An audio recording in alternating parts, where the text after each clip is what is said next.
लोगोफोर एख' लोरदबो दोरोदायो जेरै दं बिदिनो थाबाय थाबाय होदाव जाना दैयाव गेलेबो थानायनि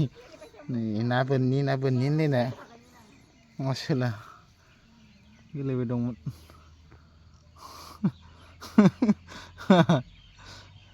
हो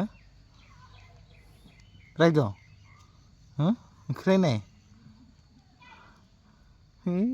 खिना आरो दं रायहर माखाखौ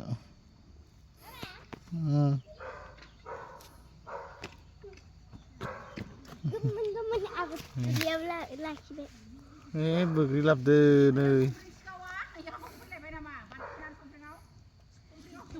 लोगोफोर बोग्रि लाबना फैदों फिसाजो माखाया गासै इन्जरा थाबाय बोग्रिनो जालाबायो नै लोगोफोर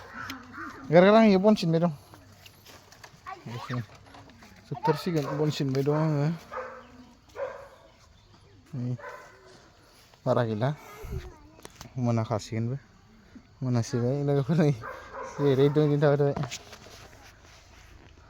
दात्रा लोगोफोर